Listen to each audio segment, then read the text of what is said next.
Você está aqui agora, este é o nosso presente. A invenção da internet foi, há quase 30 anos, a queda do Império Romano do Ocidente. Isso é 45 vezes mais distante no tempo, e esses romanos estão mais próximos de nós do que a construção das grandes pirâmides do Antigo Egito. Esses monumentos estão 3 vezes mais próximos de nós do que as pinturas da caverna de Lascaux. O domínio do fogo pelos primeiros homens ocorreu há 30 vezes mais tempo. E essas primeiras chamas estão elas mesmas 150 vezes mais próximas de nós do que da extinção dos túmulos. É isso. Enfim, quando a gente se debruça sobre as durações de tempo vertiginosas que nos precedem, rapidamente se depara com milhares, milhões ou até bilhões de anos que é extremamente difícil de imaginar e que quase inevitavelmente escapam das nossas mãos. Existe uma forma engenhosa de concretizar essas longas durações. Basta focar em todo o tempo desde o surgimento do nosso universo. Em apenas um dos nossos anos,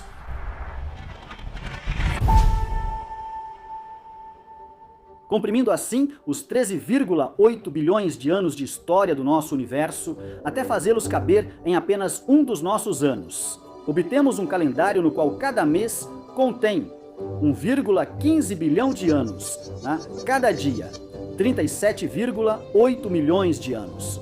Cada hora, 1,6 milhão de anos. Cada minuto, 26 milênios e cada segundo, 438 anos. A partir daí, torna-se possível, por meio desse calendário cósmico, que começa no primeiro dia do ano com o nascimento do universo e termina em 31 de dezembro à noite, à meia-noite. Onde está o nosso presente? Colocar em perspectiva durações de tempo monstruosas e tornar palpáveis as distâncias temporais assustadoras que nos separam de eventos que ocorreram em passados extremamente distantes de nós. No tempo, aperte o cinto. Você está prestes a sobrevoar 13,8 bilhões de anos da história do nosso universo em poucos minutos da sua vida. A história começa no dia 1º de janeiro, à meia-noite. E o universo que acaba de começar não se parece em nada com o que conhecemos hoje. Porque nesse momento não há estrelas, nem galáxias, e embora tenha bilhões de graus, não há nada para ver. O universo está tão quente e denso que a luz não consegue circular por ele. De repente, quando o universo marca um quarto de hora simultaneamente, ele passa quase instantaneamente de opaco a transparente, gerando um flash intenso, antes de mergulhar novamente na escuridão na fração de segundo seguinte. Neste cosmos ainda sem estrelas, as trevas vão reinar por quase uma semana. Durante esse período, na escuridão total, flutuações muito sutis de densidade fazem com que a matéria, espalhada de forma uniforme, comece a se estruturar. Lentamente. Filamentos com milhões de anos-luz de extensão se unem e formam os primeiros contornos de uma vasta teia cósmica. E é dentro dessas primeiras estruturas cósmicas que, sob o efeito da gravidade, por volta de 6 de janeiro, imensas nuvens de gás começam a colapsar sobre si mesmas. Ao comprimir a matéria a ponto de aquecê-la a dezenas de milhões de graus, elas acendem as primeiras estrelas do universo, tirando-o da escuridão. Essas estrelas, que põem fim à noite dos tempos, são tão massivas que se consomem rapidamente e existem apenas por algumas horas, no máximo, antes de morrerem em gigantescas explosões de matéria e radiação. E períodos de tempo inacreditáveis continuam passando, 100 milhões de anos depois na realidade, o que equivale a apenas 3 dias na escala do nosso calendário. Nas regiões mais densas dos filamentos cósmicos, as primeiras galáxias do universo começam a se formar. Nenhuma ainda possui majestosos braços espirais. Todas têm formas irregulares e são violentamente turbulentas. 2 semanas depois, uma gigantesca concentração de matéria, contendo gás e poeira suficientes para acender várias centenas de bilhões de estrelas, começa a se estruturar. Ao dar origem a um embrião com centenas de milhares de anos-luz de largura, como já existem bilhões de outros pelo universo, mas este tem algo de especial. Ele se tornará mais tarde a nossa galáxia, a Via Láctea, e o tempo continua passando ao longo do mês de fevereiro. Por todo o universo, novas galáxias nascem e seguem adiante em um estranho balé cósmico que desde então nunca realmente parou. Nas próximas semanas, ao se atraírem umas às outras, elas vão se agrupar e formar aglomerados galácticos, estruturas colossais que podem reunir dezenas de milhares de galáxias. E dentro delas, essas galáxias, envolvidas em jogos de guerra gravitacionais, se tocam, se chocam e às vezes até colidem a milhões de quilômetros por hora. Presa em um desses imensos agrupamentos, a nossa, que continua absorvendo galáxias menores, ainda está em plena fase de crescimento. Dentro dessas gigantescas nuvens de gás, ondas de formação estelar são desencadeadas em um ritmo frenético. Enquanto em seu centro, acende-se regularmente e por algumas horas no calendário, um quasar, pois os buracos negros supermassivos, que dominam o centro de praticamente todas as galáxias do universo, engolem regularmente, durante essas semanas turbulentas, grandes quantidades de gás e, às vezes, até estrelas inteiras, dando origem, em seguida, a jogos de matéria só deles, mais brilhantes do que os bilhões de estrelas de suas próprias galáxias reunidas. Cerca de um mês depois, os centros hiperativos das galáxias começam a se estabilizar, e algumas delas agora têm formas organizadas. Duas grandes famílias de galáxias estão sendo esculpidas pelas colisões passadas. As elípticas mais velhas e mais massivas, onde a formação de estrelas vai parando aos poucos. E as espirais, como a Via Láctea, que foram relativamente poupadas pelas colisões de grande escala. E o universo continua a evoluir, os bilhões de anos, na realidade, passam na escala do calendário cósmico. Serão necessários mais 2 meses para que, em nossa galáxia, as vassouras de nuvens de gás em rotação, que se entrelaçam e se influenciam, acabem tomando a forma de um disco com braços espirais. Dentro dessas regiões férteis, que são verdadeiras fábricas de estrelas, bilhões de novas estrelas se acendem, que se juntam a tantas outras, ainda mais numerosas, que já compõem a nossa Via Láctea, entre as quais nenhuma é o nosso Sol. Períodos de tempo monstruosos vão se passar na realidade. 3 meses e meio na escala do calendário, durante os quais em todo o universo, assim como na nossa galáxia, estrelas nascem, vivem e às vezes morrem. Nebulosas se despedaçam, nuvens de gás interestelar colapsam sobre si mesmas. E então, em 31 de agosto, no segundo braço espiral de uma galáxia, como tantas outras, mas a mais extraordinária, porque é a nossa. Uma imensa nuvem de gás molecular e poeira, espalhada por um volume de vários anos-luz de diâmetro, começa a se contrair sob o efeito do seu próprio peso.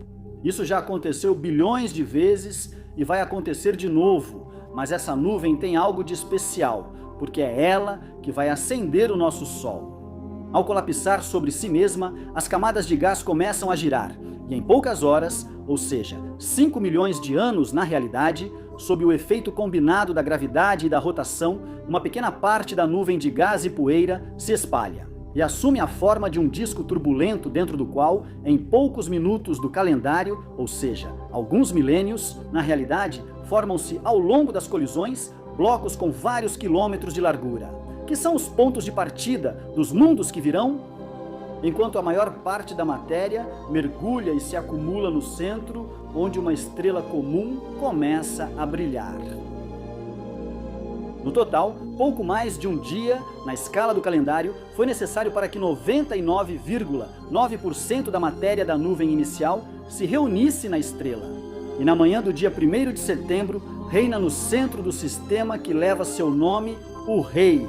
Sol, ao redor do qual giram, em trajetórias ainda instáveis e imperfeitamente limpas, planetas ainda em fase de crescimento.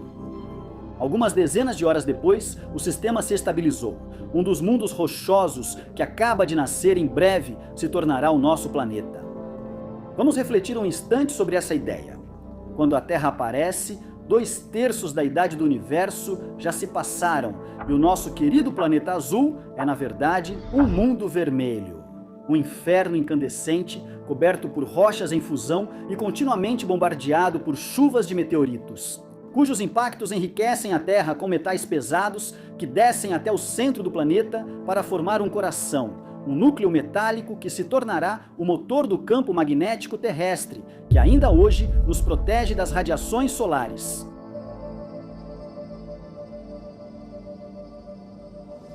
Na noite de 3 de setembro, apenas 3 dias após a formação do Sistema Solar, a Terra primitiva é brutalmente atingida por uma protoplaneta do tamanho de Marte. Sob a violência do impacto, milhares de quilômetros cúbicos de rochas e metal são instantaneamente vaporizados e lançados no espaço, onde vão formar um vasto anel de detritos em fusão que, em poucos minutos, na escala do calendário, vão se aglomerar para formar a Lua. A superfície da Terra, assim como a do nosso satélite recém-nascido, está então coberta por um vasto e único oceano de magma fervente, com centenas de quilômetros de profundidade, e que, devido ao calor acumulado pela violência do impacto, vai permanecer ali por quase 3 dias, até 6 de setembro. A superfície agora esfriou o suficiente para se solidificar e começa a se formar uma crosta de rochas. Constantemente perfuradas pela intensa atividade vulcânica, fissuras com centenas de quilômetros de extensão são regularmente abertas por toda a parte no planeta. É por essas fraquezas que o excesso de energia dos materiais radioativos que aquecem a Terra é liberado como lava. Alguns dias depois, a desgasificação dos oceanos de magma e as erupções constantes começaram a dotar o planeta de uma atmosfera rica em metano, dióxido de carbono, hidróxido de enxofre e vapor d'água. Sob o véu escuro e opaco de um céu sufocado por cinzas e poeira, a superfície agora esfriou o suficiente para que a água possa permanecer em estado líquido. E então se formam os primeiros oceanos. Eles ainda são pouco profundos e sua temperatura está no limite do ponto de ebulição. Uma volta ao redor do Sol depois, na realidade, apenas 3 dias na escala do nosso calendário, começa um bombardeio intenso, o Grande Bombardeio Tardio. Durante cerca de uma semana, caem na Terra cerca de 10 cometas ou asteroides com mais de 1 quilômetro a cada segundo do calendário.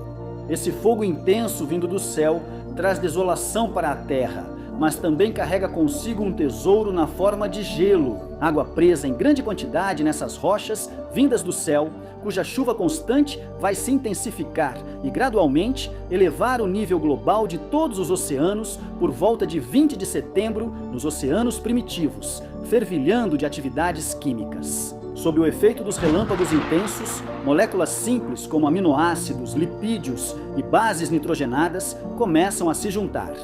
Até porque provavelmente nunca saberemos exatamente onde nem como. Nessa grande panela de pressão, sob bombardeio de meteoritos, peças do quebra-cabeça vão se encaixando e que um pequeno saco de produtos químicos, uma espécie de caos em equilíbrio dinâmico, comece a ter soluços. Para toda a vida na Terra, 20 de setembro é uma data de aniversário. De fato, encontramos nas formações geológicas dessa época vestígios da atividade de organismos unicelulares, que se alimentavam de íons ferrosos, de onde tiravam sua energia. Essas minúsculas bolhas microscópicas podem parecer apenas células insignificantes. Sem forma definida, ainda assim, elas foram os primeiros seres vivos a habitar nosso planeta. 2 dias depois, a crosta terrestre se fratura em vários pedaços, movidos pelas correntes de convecção internas do planeta. Assim nascem os primeiros continentes. No final do mês, nas margens dos oceanos primitivos, agora existem colônias de cianobactérias, organismos que desenvolveram uma capacidade revolucionária, a de usar a luz do sol para produzir energia. Isso é chamado de fotossíntese, e algumas dessas pequenas células até liberam oxigênio, uma molécula que até então estava quase ausente do planeta Terra. Ela continua girando ao redor de sua estrela, que se move pelo espaço, completando uma volta inteira ao redor do centro da Via Láctea. Em pouco menos de uma semana no calendário, o Sol acaba de completar sua 5ª volta, 2 giros completos ao redor do centro da Via Láctea. Mais tarde, em meados de outubro, o oxigênio produzido pela atividade desses micro-organismos fotossintéticos começa a ter uma influência em escala planetária. Ao se combinar com o ferro dissolvido nos oceanos, o oxigênio faz com que ele precipite, e ao longo das 2 semanas seguintes, o tempo continua passando e os oceanos não param de enferrujar, passando de uma cor verde clara, característica de um ambiente rico em ferro e redutor, para tons avermelhados e alaranjados. E quando todo o ferro é depositado no fundo dos mares e os oceanos começam a trocar seus tons alaranjados pelo azul que conhecemos. A grande oxidação começa em todos os oceanos do planeta. a chegada massiva de oxigênio na água é uma verdadeira catástrofe para a maioria dos organismos. Nos dias seguintes do calendário, os seres vivos capazes de respirar, de usar o oxigênio para produzir energia, vão pouco a pouco tomar o lugar daqueles que praticam a fermentação. E inúmeras espécies incapazes de lidar com a chegada desse novo veneno vão desaparecer. Às vezes, a evolução é uma revolução sem parecer ser. Na superfície, o oxigênio destrói o metano presente na atmosfera, e o desaparecimento progressivo desse poderoso gás de efeito estufa vai desencadear, já no dia seguinte, um período glacial colossal, que durante quase 10 dias vai fazer a temperatura média do planeta cair para cerca de menos 25 graus Celsius. Em toda a superfície, a Terra está completamente congelada, protegida sob uma espessa camada de gelo. A vida continua evoluindo quando, em 5 de novembro, intensas erupções vulcânicas libertam a Terra do domínio do gelo. As primeiras células complexas, dotadas de um núcleo e de órgãos internos, aparecem. Essas novas células, muito mais sofisticadas, chamadas de eucariotos, são os ancestrais de todas as formas de vida complexas. Delas derivam todos os fungos, todas as plantas e todos os animais. Mais um dia se passou. Quase 40 milhões de anos na realidade e nos oceanos repletos de vida microscópica. Agora encontramos seres vivos visíveis a olho nu e que são mais do que a soma de suas partes. Antes de 6 de novembro, todos os seres vivos eram quase exclusivamente bactérias invisíveis a olho nu e deixavam-se levar pela corrente ou se agrupavam em colônias. Mas agora, certas células complexas se unem para formar os primeiros organismos multicelulares, que são compostos por células que se organizam em equipe e dividem as tarefas entre si. Algumas cuidam da captura de alimento, da digestão, outras garantem a defesa. E os dias seguintes? Enquanto na água começam a surgir células cada vez mais sofisticadas que dentro de colônias estruturadas se unem e colaboram, supervulcões entram em erupção, mares interiores secam, se abrem e se fecham, e o tempo continua passando sem que nenhuma forma de vida esteja presente na superfície. Em 12 de novembro, o oxigênio, que atingiu um nível crítico de concentração nos oceanos, começa a passar em grande quantidade para a atmosfera. As terras emersas começam a enferrujar, com rochas superficiais ricas em ferro se oxidando, deixando os continentes alaranjados. Se você tivesse uma hipotética máquina do tempo para visitar essas paisagens desérticas e enferrujadas, a primeira coisa que faria depois de sair dela seria voltar imediatamente para dentro. Porque a concentração de oxigênio no ar era mais de 10 vezes menor do que a que conhecemos hoje. 15 de novembro. Animais marinhos de corpo mole desenvolvem células musculares, inovação que permite contrair partes do corpo. E pela primeira vez, seres vivos são capazes de se mover sem depender da força das correntes, antes da chegada desses organismos. Capazes de se mover para explorar novos territórios, caçar ou evitar ser caçados. Todos os animais se alimentavam filtrando os nutrientes que flutuavam na água. Mas agora vai ser preciso começar a usar de astúcia, porque as cadeias alimentares vão ficar mais complexas. Uma semana depois, alguns micro-organismos inventam uma prática da qual ainda hoje tiramos muito prazer. A sexualidade, que lhes permite misturar de forma incrivelmente eficiente seu patrimônio genético. Quando dezembro começa, vemos surgir células especializadas capazes de se comunicar entre si por impulsos elétricos. Em poucos dias do calendário, esses sistemas nervosos primitivos formam pequenos cérebros. Uma semana depois, os primeiros organismos fotossensíveis veem o dia e a noite. Incapazes de distinguir formas, sua visão primitiva só permite detectar variações de luminosidade. Serão necessários vários dias antes que verdadeiros olhos contemplem a Terra. Os níveis de oxigênio no ar continuam a subir lentamente e ao longo dos 10 dias seguintes, muitos ecossistemas nascem e morrem. Picos são esculpidos pelos ventos, cadeias de montanhas se erguem, outras desaparecem sob o impacto do tempo e da erosão. Rios que cortam e desenham os relevos. Até que, em 12 de dezembro, o grande inverno retorna de forma estrondosa. Em questão de poucos minutos no calendário, as calotas polares se espalham a ponto de cobrir quase todo o mundo. Com uma camada de gelo espessa, em alguns lugares de vários quilômetros, a temperatura média do globo cai para até 50 Jaegras Crirsum e nosso planeta azul volta a ser branco. Preso entre as garras do gelo é o Criogeniano. Esse mundo congelado vai permanecer assim por 2 dias e meio na escala do calendário, até que, mais uma vez, a Terra seja salva pelos vulcões e pelo movimento das placas tectônicas, que, na superfície, continuam rearranjando as terras emersas, reconfigurando constantemente a disposição dos continentes em um jogo de quebra-cabeça gigante.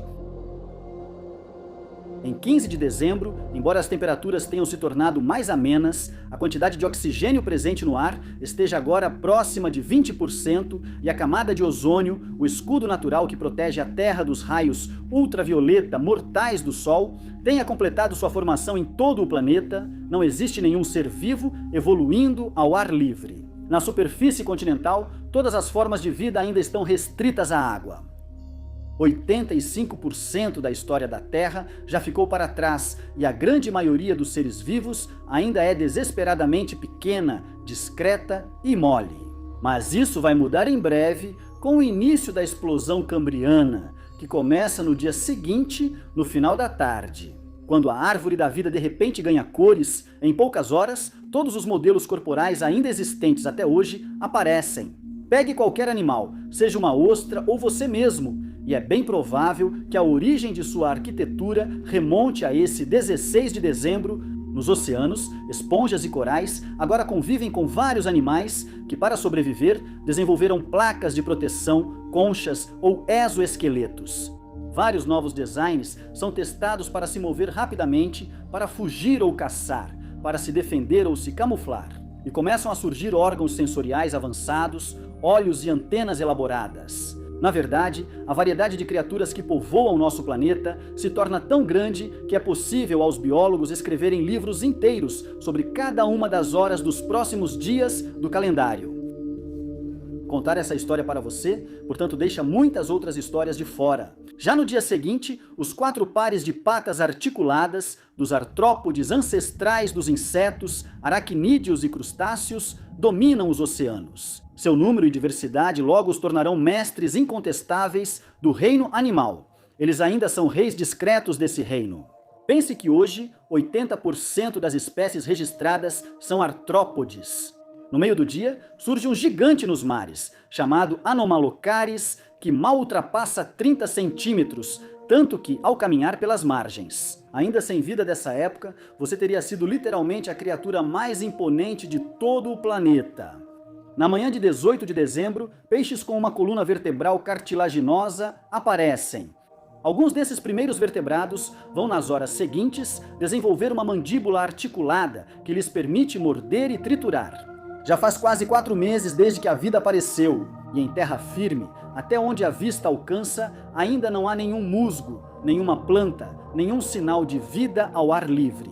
Em todos os continentes, só encontramos desertos de rocha, areia ou gelo que se estendem por milhares de quilômetros na superfície, a totalidade do planeta. Nessas paisagens, apenas o sussurro do vento e algumas raras pancadas ocasionais de chuva quebram o silêncio mineral no meio da manhã. No dia seguinte, o hemisfério norte está coberto por um vasto e único oceano, enquanto ao sul, um supercontinente circunda o mar interior, cuja temperatura média é de 45 graus.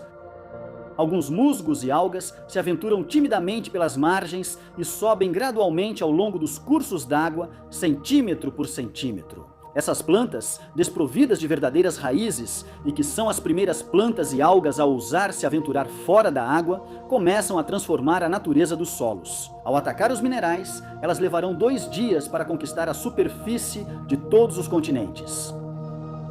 6 horas depois, a formação das grandes calotas de gelo no Polo Sul vai fazer o nível global de todos os oceanos do planeta baixar cerca de 100 metros. É uma espécie de dilúvio ao contrário. Quase todos os recifes de corais e os ecossistemas associados vão desaparecer. Em escala global, apenas 1/3 das espécies vai sobreviver a uma crise. Entre tantas outras, a vida vai se recuperar em poucas horas do calendário, no final do dia. Nos mares, encontramos urtoceras, imponentes moluscos cefalópodes de quase 10 metros, assim como euriptérides.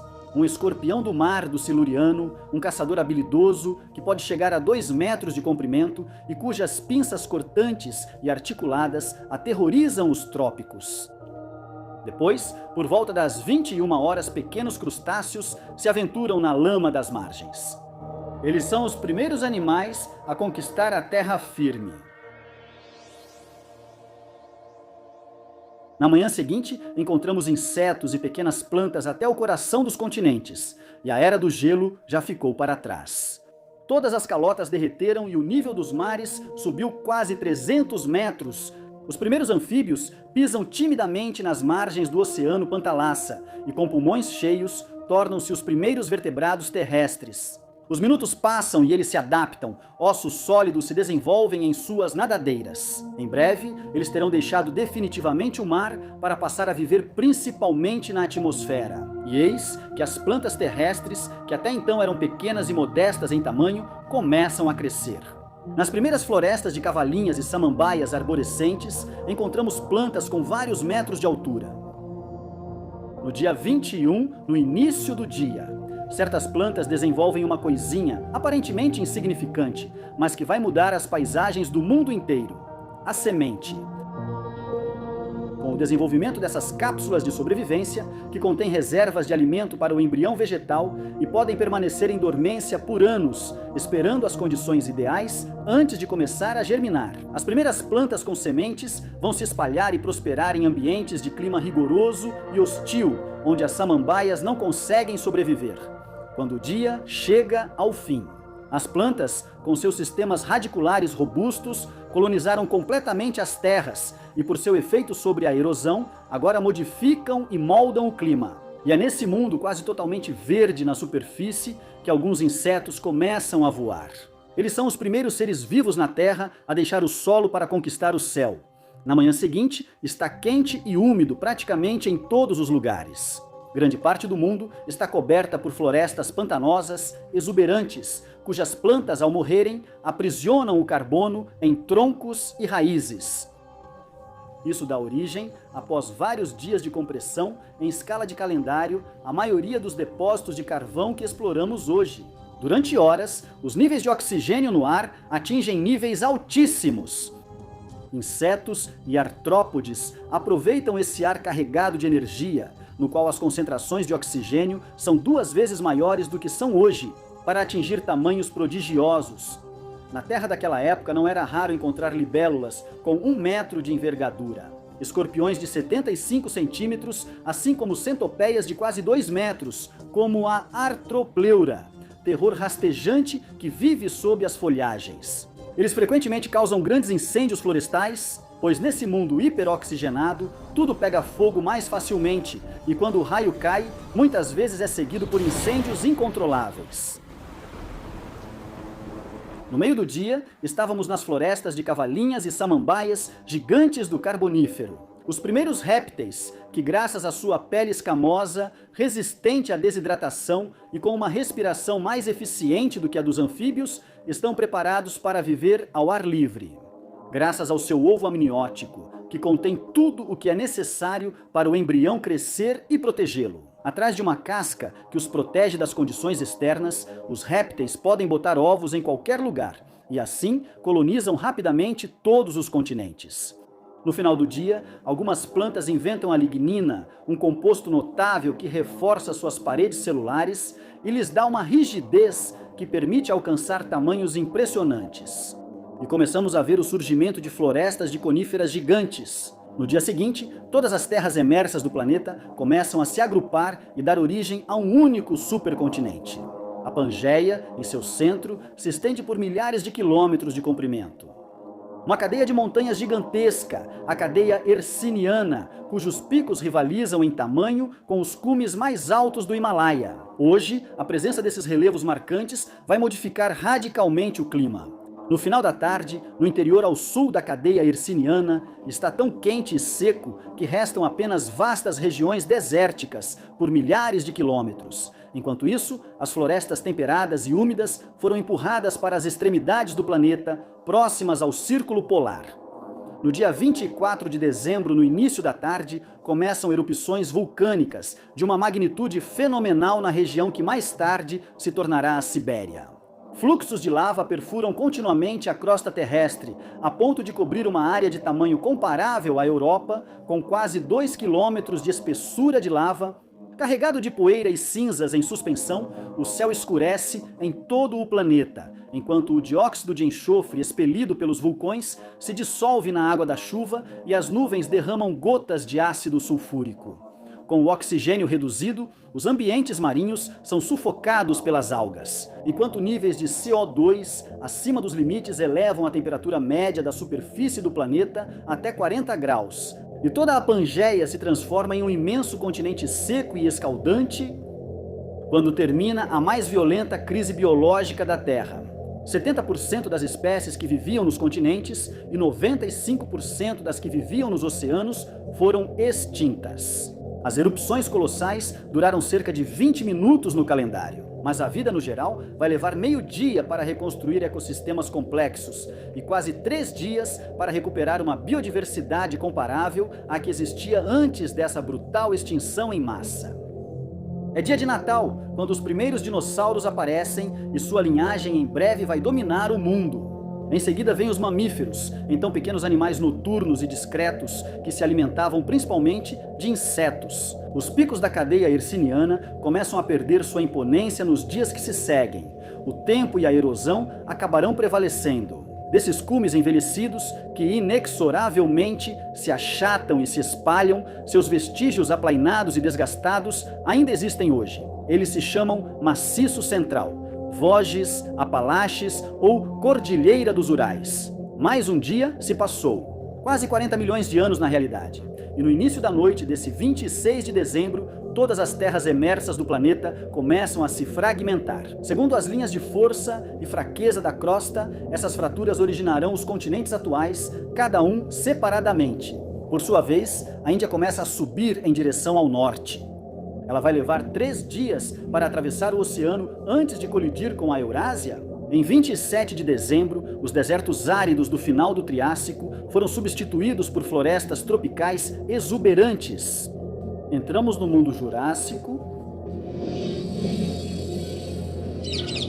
Grande parte dos territórios que mais tarde se tornarão a Europa Ocidental são então um imenso arquipélago de ilhas, cercadas por um mar tropical raso, rico em recifes de corais. Você provavelmente não teria gostado de nadar nas águas quentes dessas paisagens idílicas de cartão postal, pois sob a superfície evoluem predadores velozes, como os ictiossauros ou os plesiosauros, cujos corpos descomunais chegam a quase 10 metros de comprimento. Quanto aos céus, são o território dos pterossauros, répteis voadores, que na tarde deste 27 de dezembro serão acompanhados por pequenos dinossauros com penas capazes de planar.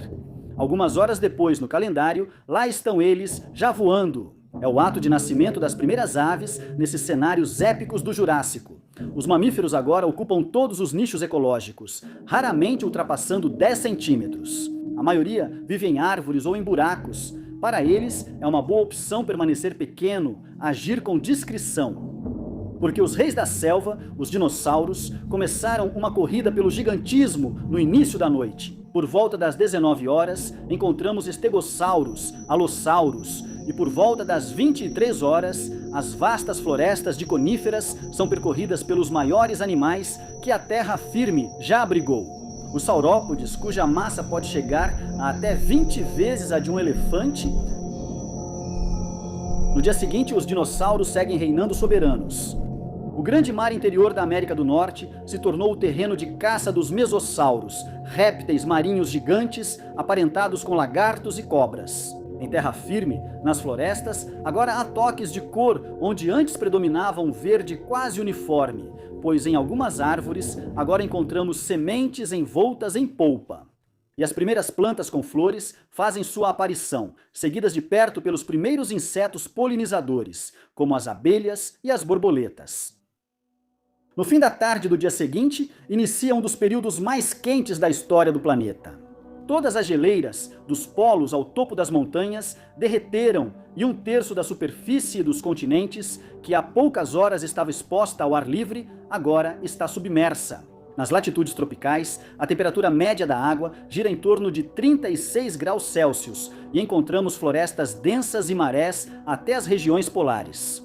No Polo Norte, no auge do verão, faz quase 20 graus Celsius. Nas florestas exuberantes que cobrem quase todo o planeta, coníferas, samambaias e musgos se misturam com um novo integrante, a árvore de folhas. Esse mundo repleto de vida exuberante ainda vai perdurar por mais meio-dia na escala do calendário até o amanhecer do dia 30 de dezembro.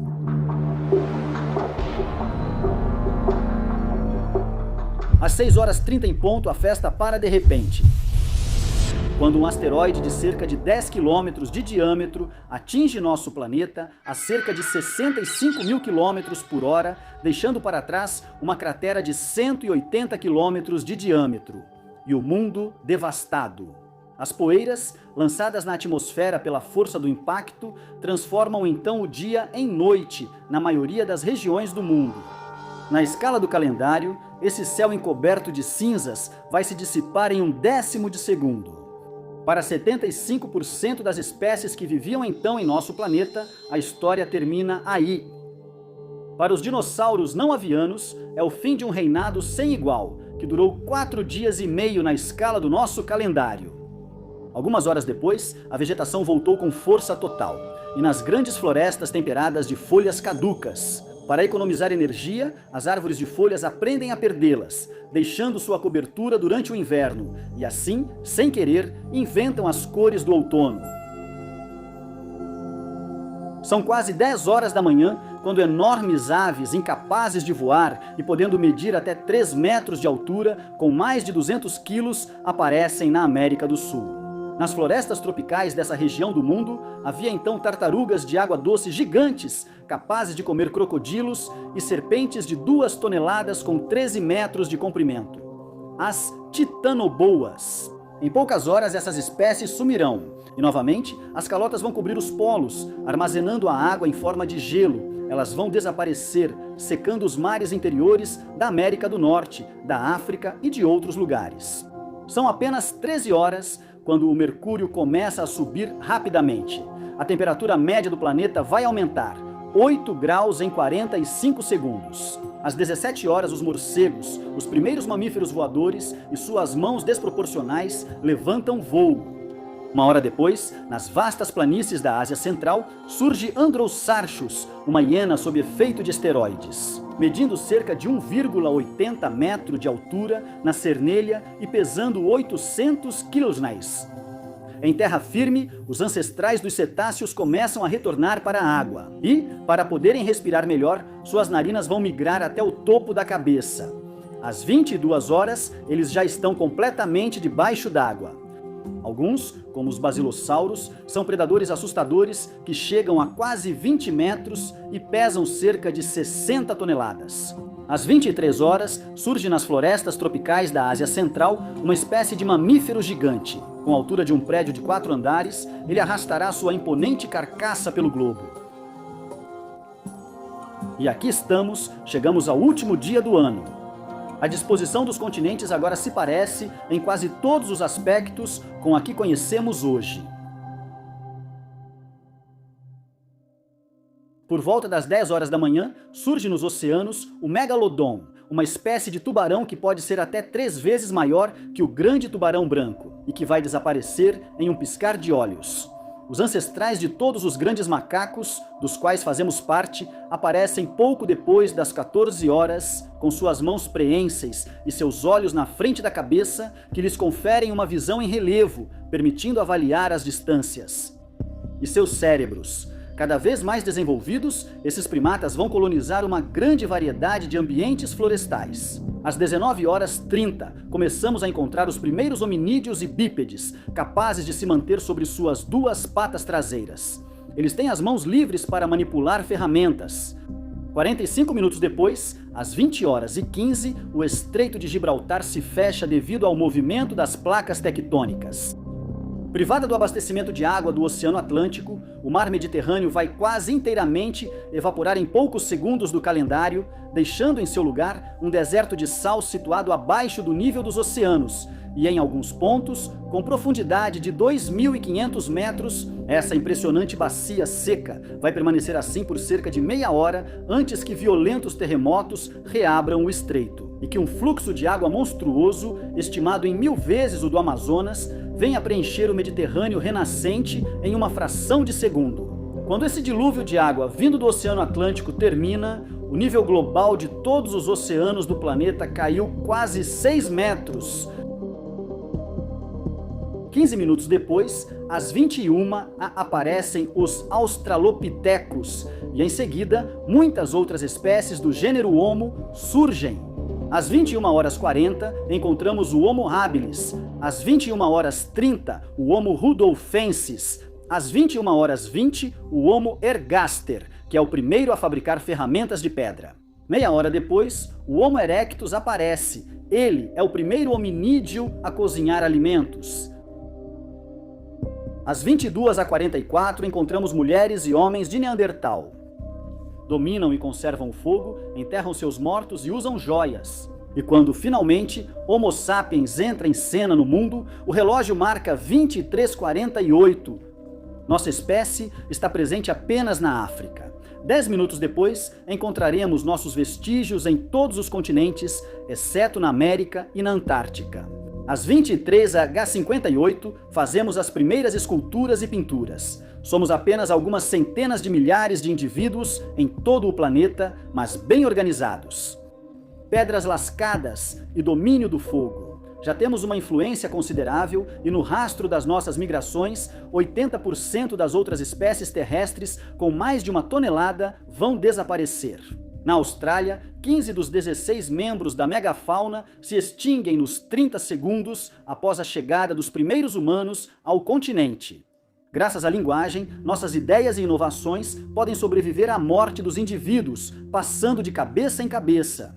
Isso nos permite não recomeçar do zero, se desenvolve aos poucos. Os objetos, assim como os gestos, se aperfeiçoam e se acumulam. E em poucas milhares de gerações, começamos a fabricar ferramentas cada vez mais complexas, a trabalhar as águas, a produzir lâminas e arpões. São 23h58:30 quando atravessamos o Estreito de Bering e começamos a povoar as Américas. Já se passaram 48 segundos quando pintamos nas paredes da caverna decorada de Chauvet. Histórias, aquelas dos animais que convivemos e caçamos.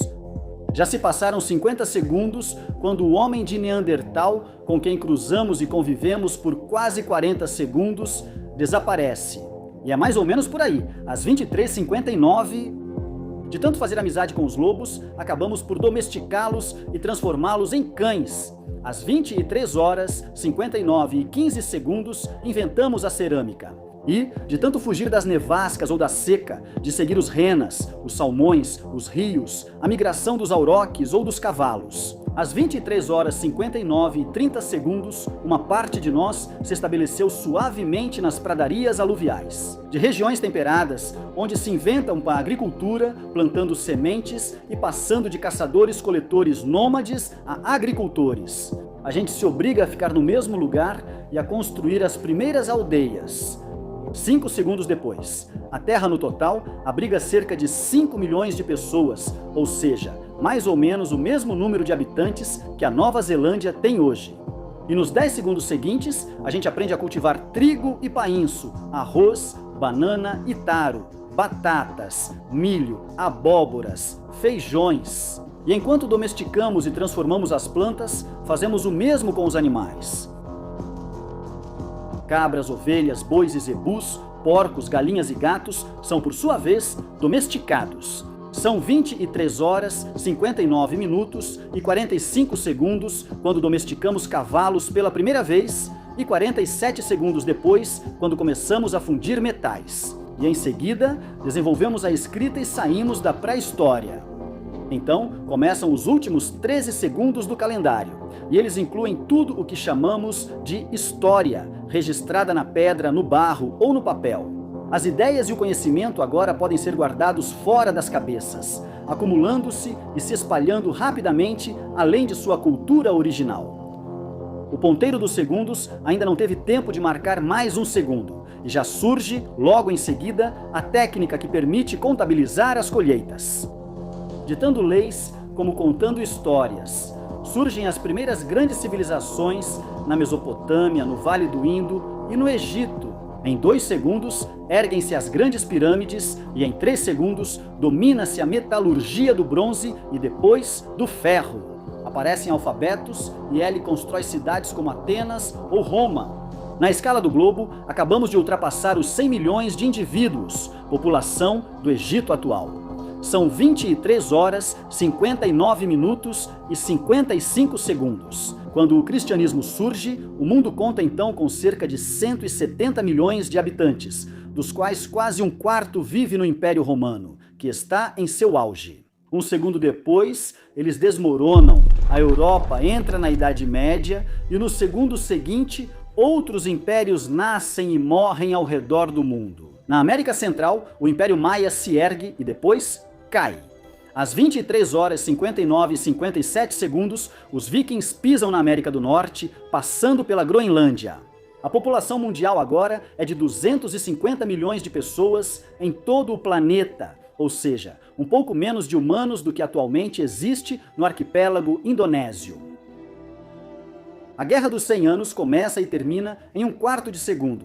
Depois, Constantinopla cai, a dinastia imperial Ming reina absoluta sobre a China por um breve segundo e depois desaparece.